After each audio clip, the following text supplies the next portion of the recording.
Welcome to Dead Man Talking. Tonight's story is set to definitely put chills up your spine, and from the incredible mind of MoonLifeless over on Reddit, no sleep. As ever, please do let me know what you thought down below in the comments box. Please do like and share. It really does help build the channel and our community further. And why not hashtag TeamFEAR and DMT's Cryptid crew. And so, with that aside, let's get into tonight's story, entitled, I Guess the Forest Demon Can't Swim. Let's get straight into that. I was travelling in my mum's van. The back trunk was packed with sports gear, banquet utensils and kitchenware. I was trailing 80 kilometers down an unfinished road that the speed limit was set higher. I had always felt uneasy travelling in places that I'd never been because I had a tendency to miss a turn and get lost. The drive from the small town to the condo is only supposed to be 30 minutes, but I had been driving for 45 already and still hadn't yet reached it, nor had I seen any signs. It was a clear day on the road with a few clouds in the sky. The air was crazy hot and my face was sweltering. I was already blasting the AC on the dash to its highest setting, and settled events pointing to my face and my pits. I don't do well in the heat.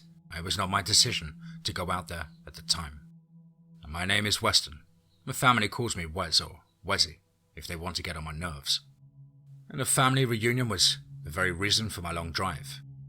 Eventually me, my family, my grandparents on both sides, a wide range of cousins, aunts and uncles would all congregate to a large and busy new condo being built out in the middle of the wilderness. And one of my uncles had snatched it up right away as soon as it had been marked for sale. The turnover will be massive, was something along the lines of what he said. They were only building a few of these properties out here, as the place was previously a protected national park. And due to budget cuts, the conserved property line of the land was cut back, allowing for the sale of new infrastructure to be built around the deeper parts of the park. And who wouldn't want a beautiful, small, secluded mansion in the middle of the forest? I had been allowed to show up a few days earlier before the rest of the family arrived in order to prepare the house for them. I had most of the amenities while my cousin Reese had shown up the previous day with a truckload of food. And so together we just could unpack everything, explore and hang out by ourselves until the rest of the family arrived.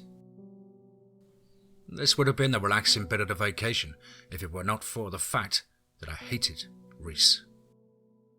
Reese was like a frat boy without the fraternity, the jock without the team, the gangster without the gang, the bully without the crew, a one-man band of off-key violins, kazoos and broken bagpipes. Just an all-round douchebag. That and he hit on my sister at the last family reunion. It was so awkward for everyone involved as my sister was ignorant to his advances. And she was thinking that his motives couldn't possibly be anything but innocent because we were all cousins. The road swerved around a sharp bend and suddenly I saw the turnoff. I slammed the brakes and dry dust from the tires flew in the air. I looked back at the driveway and did a 6-point turn on the narrow road to maneuver the van back around. And I rolled into the large dirt driveway still partially under construction. And the lot was quite huge. I could see a large pile of bulldozed trees and rubble in the corner. The driveway wouldn't definitely be big enough for some of my uncles to come. They owned large motorhomes and camper vans that were basically small houses, all on their own. Unlike the road, the house and the yard were essentially completed. And though it was 2 stories high, it didn't quite peek over the trees, leaving it shaded and still well hidden. But it was no quaint cabin in the woods and was built of modern style. I could hear a faint thumping of bass coming from the upper floor of the house. Good to know Reese had settled in. I parked and clambered out of my van, grabbed a large duffel bag of gear and started lumbering up towards the house with it. The music got louder as I entered through the door, and I started to yell for Reese. "Hello, it's Wes," I shouted. I received no answer and immediately started losing the energy to care enough for his attention. I dropped off the bag in the corner of the room and went back to the van to continue to unpack things. Miraculously, Reese appeared after bringing in a final lawn chair into the house. "Sup, cuz?" He raised an open bottle of beer to me. "Good to see you made it." He offered a second, unopened bottle to me. I shook my head no. "I don't drink," I stated. I was pretty sure he knew already. "Come on, there's no one else around." The fact that I'm underage isn't the reason I don't drink. I pushed back. "Puh, get some liquor in you before the week is up." I groaned at the thought of him and some of my uncles tiredly pushing beer down my throat. I doubt that, but I didn't want to antagonize him more. "Which one is your room?" I asked. "Top floor, the big suite. I claimed it for myself. First come, first serve." "Great. Then I'll pick the one opposite." He flipped me the bird and a smile. He then chugged the rest of his first beer and belched as he started to open the other one. I believe he was being deliberately extra immature in my presence. I made my way to the basement, which had a billiard table and a couple more rooms. I thought of playing a game but didn't know where the balls were, and I would either play by myself or with Reese. I prefer a nap. I put my pack into the nice quiet room in the corner. It was almost soundproof as I could barely hear Reese's bass thumping through the walls. I was tired, sweaty, and hungry. I changed my shirt and cursed myself for not bringing more clothing, as I didn't account for how many I would soak through. And back then I was slightly bigger and didn't have a lot of muscle. I just got out of high school and without gym class, I was starting to let myself go. I went upstairs to the kitchen looking for food. The kitchen contained lots of snacks, a freezer full of meat, some cupboards full of junk food, and a fridge full of beer. 2 full of beer. There wasn't a lot of room for other food of actual substance. Who gave Reese the shopping list? I went to find him.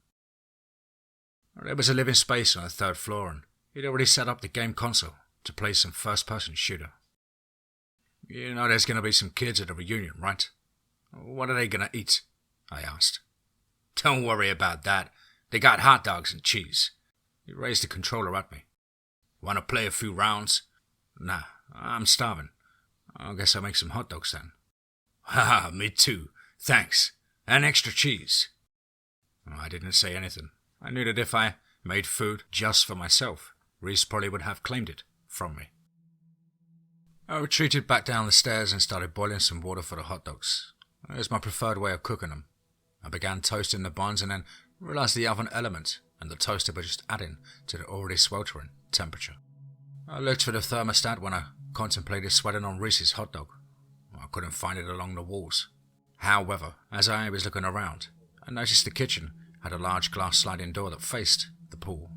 I looked eagerly at the cover on the top, wondering if it had been filled already and if the filters were set yet. I walked over to the glass and stared longingly. Then I opened the door to notice the latch was broken. Was that a concern?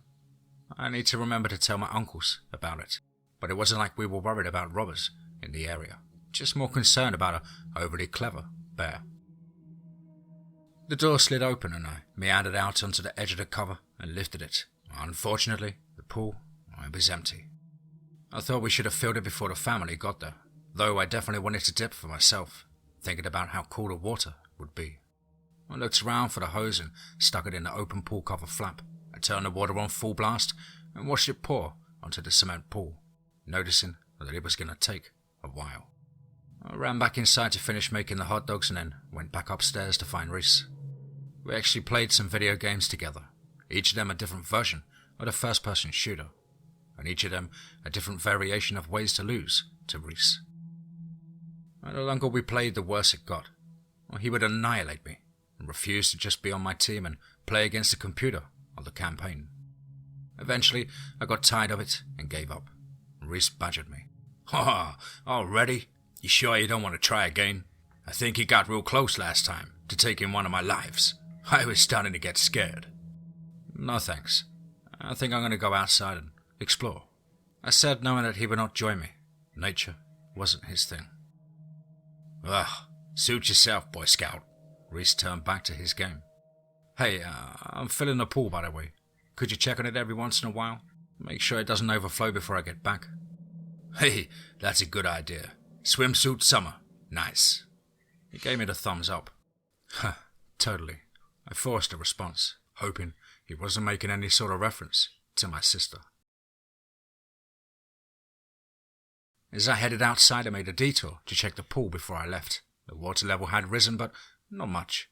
It felt safe to leave and go on a hike in case Reese decides to flood the place. I headed out into the wilderness, going slow and making note of the direction that I came. I eventually found a hiking trail nearby. I knew there were some in the area. They probably used to be bigger and more populated before the construction had started. As I followed it down, I noticed some deer tracks. They were very obviously imprinted in the mud, but I couldn't tell how old they were. Actually, they could have been goat tracks, but I wasn't sure. The sound was deafening, and by that I mean it sounded like you were deaf. The trees were just so thick it blocked out all of the sound or echoes. There was no breeze rustling the branches and rarely any birds tweeting. If there was any wildlife, they had other places to be, apparently. Even though I was outside, I couldn't help but feel claustrophobic. The woods were a mix of different types of leafy trees and tall pine trees, which leaves were alive at the top but seemed to be more dead at the bottom. The other trees were all thick in stumps, and it was as if there was not many young trees. It made it feel like a very old forest. It also smelled amazing, and the shade was keeping me cool. I trotted down the trail. I was still sweaty but managed to enjoy myself, not huffing and puffing but still getting my exercise. The trail must have been easy at one point, but when I was out on it, the ground was covered in branches and dead leaves or debris, like a storm had passed but a long time ago. I guess this was part of the park's trails they stopped caring for after the budget cuts, and there were even large rocks I had to scramble over. I couldn't tell where they had been broken off or rolled from. I began falling around as I climbed over things. I imagined I was running through an obstacle course. I'd jump off a low rock onto another rock and limbo under a branch. I'd swing around trees using branches to give myself momentum. I hopped from rock to log to dirt mound. I started huffing, but I felt like a little kid again. The trail sloped down, and instead of carefully and waywardly walking, I flew as I descended, kicking my legs behind and forcing them forward fast enough to catch my next step, and just enough to stop me from somersaulting head over heels. The ground started to even out again, but I still had some speed going. I saw another odd-shaped and darkly coloured boulder up ahead and mentally prepared to leap over it like a show horse. My large body thumped the earth as I barreled forward, each foot hitting the ground hard, counting my steps and prepared for which foot I would press off of. I picked up my already max speed as I galloped to the black rock and jumped high like a track and field star.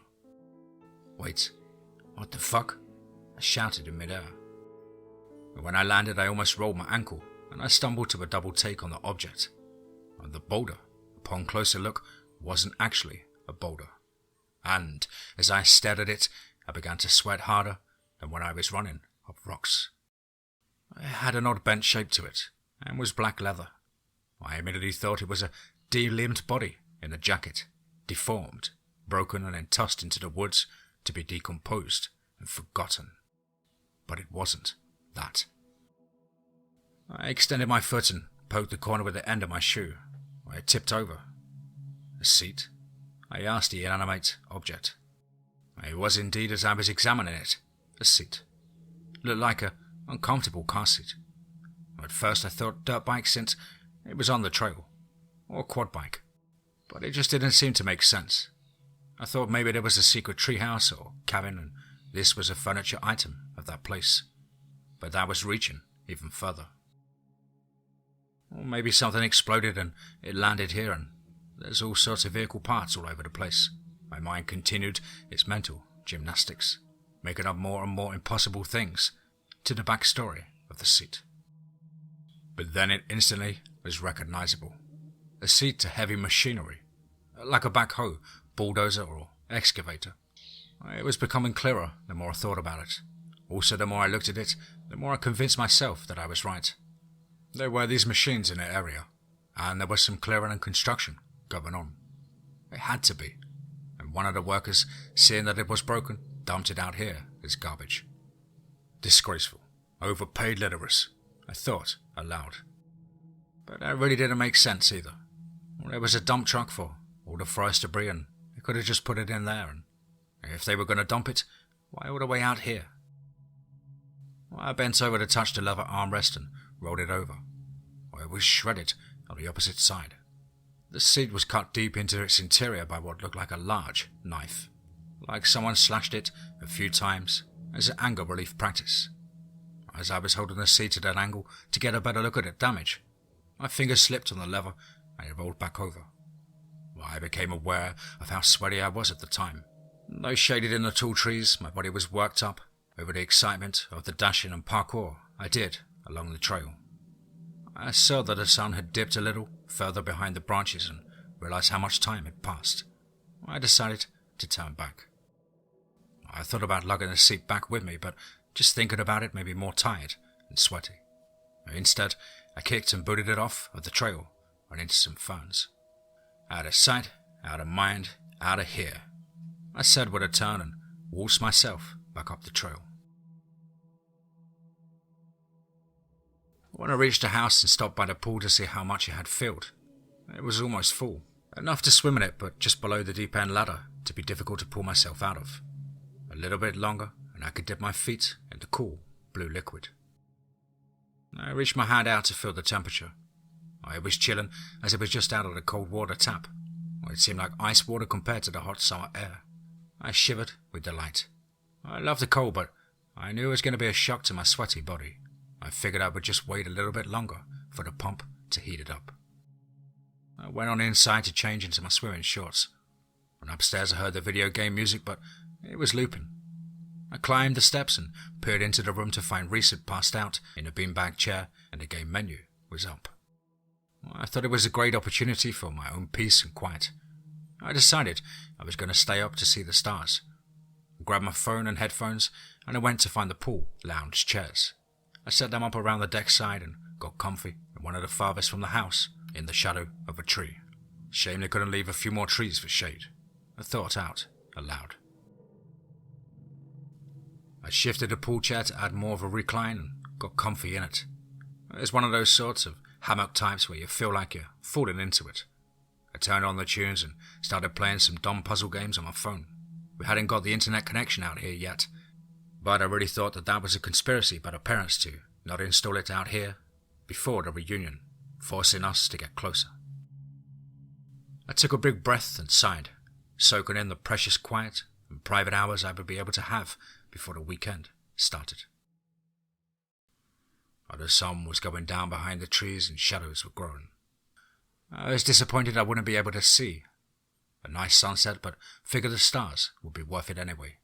It would be wonderful to see them without the city light pollution. Out here, the only lights were from my phone and the window on the third floor of the house. It was the perfect night. A very fast hour went by. I noticed a change in the animal sounds and I heard more crickets and other bugs. The daybird had gone to their nest, but I could swear I heard an owl. I expected to see more, but the park was so vast that you really have to be lucky and keen-eyed to see anything of notice, or maybe some night vision goggles. It got darker and darker. Eventually, I noticed one after the other, little stars started to appear. I turned off my phone and set it down so I could let my eyes adjust to the smaller ones. In just minutes and a few sweaty blinks later, the Milky Way showed itself and it was gorgeous and huge. After a while I started feeling very small and aware of myself. My mind slipped into retrospective thoughts and existentialism. Overthinking, I began to be mindful of my loud breath and started to breathe on command. He-hoo. Wait, that wasn't me. I looked towards the house.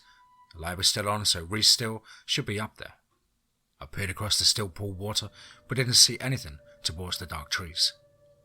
I looked away from the house and more towards the direction behind me, the direction of the deeper woods. And just then, I thought I saw a quick flash of eyes reflect in the dark. My back muscles tightened and my hair stood up. I instantly started sweating more than I had all day. I kept on staring into the nothingness, hoping that I didn't actually see anything, or that it would go away.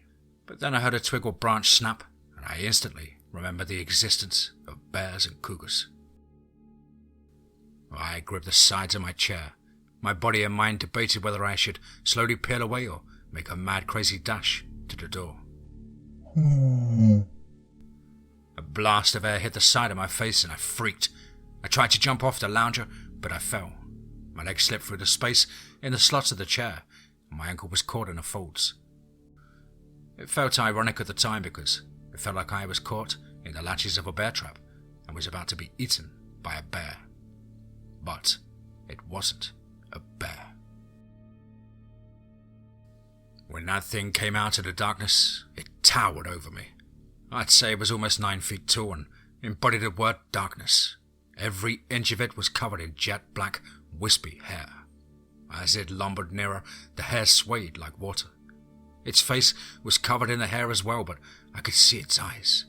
Beady, black, expressionless. Where I assumed its mouth was supposed to be, dripped with saliva that landed by my feet. And though it stood on 2 legs, its arms were gangly and hung down to its ankles. I screamed. My arms pushed myself backwards in a clumsy manner. I somehow slipped and would slam my elbow into the concrete, but pain was not the first thing on my mind. I gained a little bit of distance from the creature. I could see it breathing heavy and fast. Hee-hoo, hee-hoo, hee-hoo. It went. It pivoted towards me and its knees bent, getting ready to pounce. I scrambled away faster, kicking my trap leg, trying furiously to fling the heavy chair off. Instead, I managed to land my foot on the ground and gave a hard push. I propelled myself backwards enough to land on the edge of the pool, my tailbone hit in the corner before I splashed into the water. I sank and looked up in fear. I waited for it to follow me in, but through the surface, I saw its black silhouette against the starry sky and pushed away from the wall, swimming towards the center of the pool. And with my clothes heavy and the chair still wrapped around my leg, I began to sink. I was running out of air. I needed air. I pushed my arms harder against the pressure of the water. My chest hurt. It was cold. I felt my ears start ringing and my head wanted to explode. I kicked ferociously at the chair that entangled my leg. My shoe at that point had soaked with water and became heavy enough to easily slide off. After that, it was easy just to slip out of the plastic folds that had grasped me. And with the chair gone, a dead weight was dropped from my body, and I was finally able to gain some momentum upwards. And a final exasperated push from all 4 limbs let me breach the surface. I sputtered and gagged from the droplets that lined my throat. Violently retching and treading water, my body ached with desire for a steady ground to puke on. And gulping the fresh night air, I slowed my thrashing. With the whitewash gone and my eyes clear, I turned back to where I fell. To my dreaded horror, the demonic figure was still there at the edge of the pool.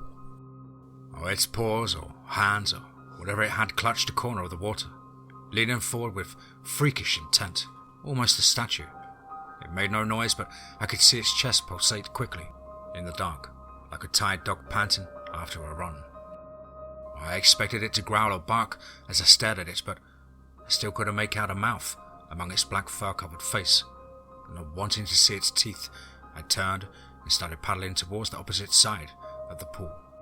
And very quickly, out the corner of my eye, I spotted movement in the shadows. Was it trying to meet me at the other side? Terrified, I turned my attention away from the edge to see legs. The creature moved so swiftly, running on all 4s and taking giant, almost graceful strides. I was about to reach the edge of the pool closest to me. I immediately stopped paddling towards it. I braced myself for it to pounce on me and imagined suffocating in fur, water, and possibly sharp teeth piercing my skin. The creature did not slow down as it neared me. It charged and with one hand grabbed the edge of the pool, and with the other it reached out and swiped at me. I screamed. I did not come close, but I couldn't help but to shut my eyes in fear. When I opened them, I saw a clawed hand, almost human except for longer fingers, reaching for me. It was desperate to grab my shirt or my skin and pull me towards it, yet it did not want to jump into the water. And a thought appeared. Can't swim, can you? You fucking fucked thing. I screamed. I don't know why I said that, but I wasn't thinking clearly. It didn't even react at all to me screaming at it. I thought I would try again, play it smarter this time. In the water, I took off my shirt and my other shoe. The clothes, except for under my shorts, were no longer weighing me down.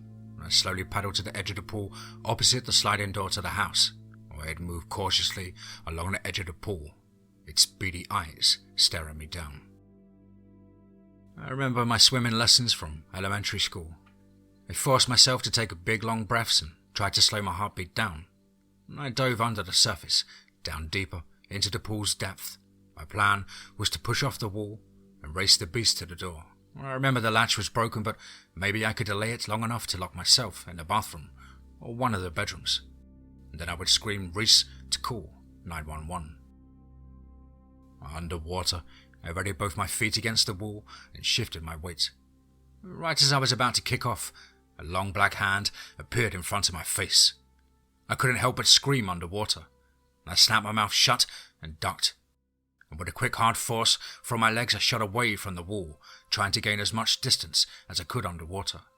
I had already lost so much air, and I was panicking again and needed to resurface. When I did, I looked ahead and saw no creature. I swam like a mad fish, wishing at the time I had fins. I didn't bother to look behind me, but as my arm stroked the water ahead of my face, I peeked out the side, and through Stokes, I caught a glimpse of the monstrous being lumbering on the deck side, one of its arms now wet and skinny, looking thinner and scraggly. I tried to swim faster, but my lungs could not keep up with the strenuous demand, and I was losing speed. But I reached the edge. I pulled myself up and got 1 foot on the ground. But then it leaped. I thought it would lose speed at the sharp corner. I thought it might slip. Instead, its long black legs stamped down on the inner side of the pool's edge. Its nails clawed the cement and gained leverage. And in response, I used my other foot to send myself backwards, back into the water. As I sank down once again, facing the creature, I saw no change in expression. No show of frustration, like it didn't have a hunting instinct, and it just wanted to kill me out of spite, territory dispute, or some other hidden purpose. I swam far away enough from the edge and resurfaced. I was more than exhausted at that point. I just wanted to lie down, and that gave me the brilliant idea to play dead. Maybe if the creature just wanted me dead and didn't want to eat me, it would be, satisfied. I tried to slow my breathing down. It was hard enough after the mad dash to the door, and lactic acid started building up badly in my forearms, and the sight of the horrific demon-like thing didn't help either. I thought about faking a drowning, but was too tired to pretend to thrash about in the water, and so I just rolled over onto my back and relaxed. Looking at the sky helped me get my breathing back to normal, to a normal enough pace where I was able to take deeper, bigger breaths. And I bobbed and floated for about a minute. The water rolled me over, and I held my breath when my face was covered. I was doing my best dead man's float I could. The break gave my arms a rest and helped them feel better. They swayed lifelessly in the water. Out of the reflection, I saw a shadow fly through the air, and for a moment I thought it was a bird. Out of nowhere, a rock hit the back of my head. My teeth knocked and pain shot through my skull. I turned myself upright and looked around to see a pool chair flying in my direction. I raised my arm and protected my face from the chair. The object clashed into me with great force. My head went under the water unexpectedly, and I flared about getting it back up above the surface. My chest hurt from the exhaustion. The muscles stung in my arms and legs. I was taking big breaths now. I thought if I could force enough air in my lungs, it would help me float better. Once I inhaled some more water droplets, they got caught in my throat and I had a coughing fit. The fit only made it worse for me to keep my head above water, and I swallowed and yelled exasperating my voice. I noticed movement in my peripheral vision.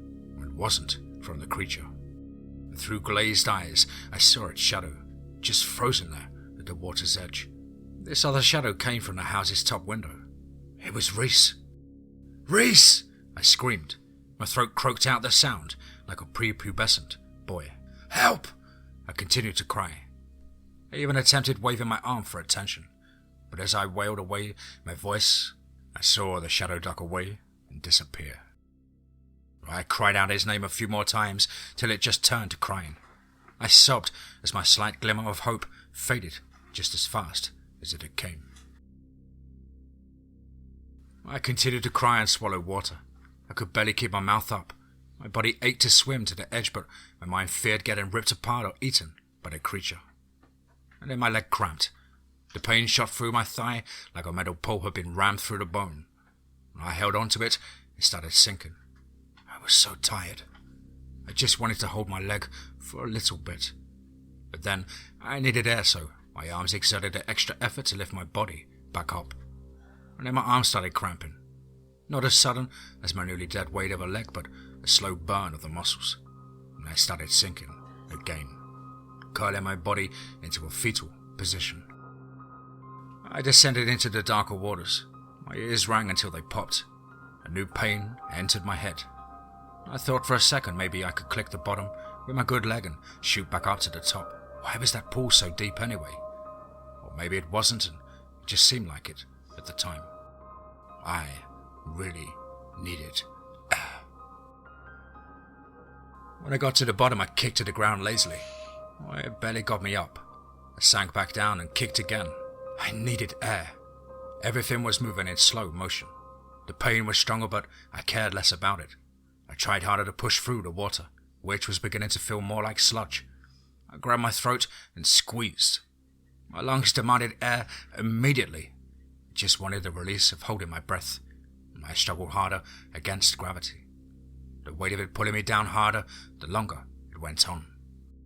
My mind rang out and darkness invaded the sides of my vision. I think I'd breathed in some water. The pain was going away and I started floating. I felt a little peaceful, like I wasn't going to care that I was going to drown. And I saw a light. It shimmered and wavered like liquid. And then a dark spot appeared in the center until it grew. And then I saw nothing.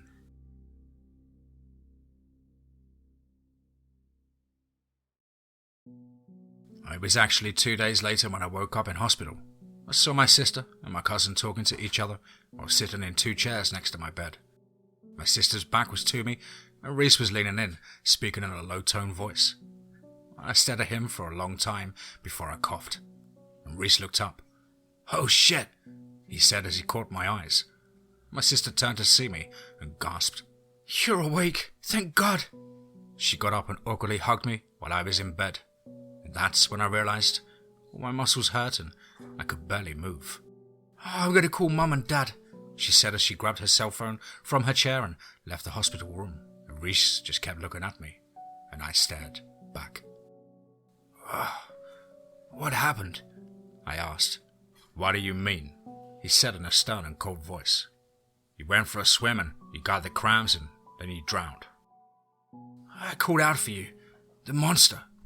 "What are you talking about?" He cut me off, glared hard at me. "I saw you wailing around in the pool and I called the cops. I don't know CPR, but got you out of the water." I started stammering my words, baffled and wondering if I was crazy. I clearly remembered the sound and sight of that creature. If you saw me struggling, why didn't you come out earlier?" My voice squeaked. I wanted to grab his shoulders and shake them, desperate for some confirmation that I hadn't hallucinated that fear. I could only lay accusingly on the hospital bed. Reese, he was silent. I could see growing anger on his face, like he was holding something back, and I knew. "You did see it, didn't you? You were too scared to come down to help me. That's why, isn't it?" "Shut up, I saved your ass," Reese yelled. "You just got a cramp and yelled and then drowned, okay?" I knew at that point that no one would believe me if I said anything. And Reese would have fought me the whole way, because he needed me to shut up, and he really needed it to not be real. And I shut up from that point on. News of me getting better reached the rest of the family that arrived at the condo. I missed the reunion as I recovered. Nothing out of the ordinary happened while everyone else was staying there. Reese never talked to me again, except through our fathers. My dad said in particular that Reese had convinced my uncle to sell that house in the woods.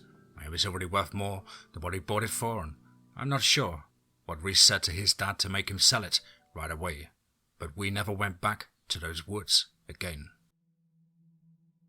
Our next family reunion was booked at a resort by a popular beach full of people, but I never talked to Reese as he avoided me the entire time, and so it was never brought up again.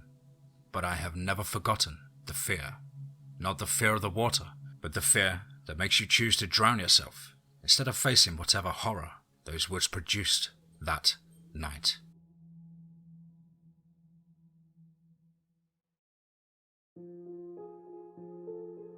Wow, wow, wow, wow. Certainly another one. Wow. What an absolutely ferocious and mysterious story there from the incredible mind of MoonLifeless over on Reddit, No Sleep. Big thank you, Moon, for allowing me to narrate your work on the show. I really hope you enjoyed my rendition. Guys and girls, you know the drill. As ever, please do let me know what you thought down below in the comments box. Please do like and share. It really does help build the channel and our community further. And why not hashtag TeamFEAR and DMT's Cryptid Crew. If you're an aspiring writer or would just like to have a crack at things like myself, then please do get in touch with me at the brand new email, which is contactthedeadone@gmail.com. I really look forward to hearing from you. I hope everybody's having a great week at work, school, studying, or perhaps you're a long-haul driver. Whatever it is that you do, I hope you're happy and you're trying to keep fit and focused. But above all, guys, remember, be safe, not sorry.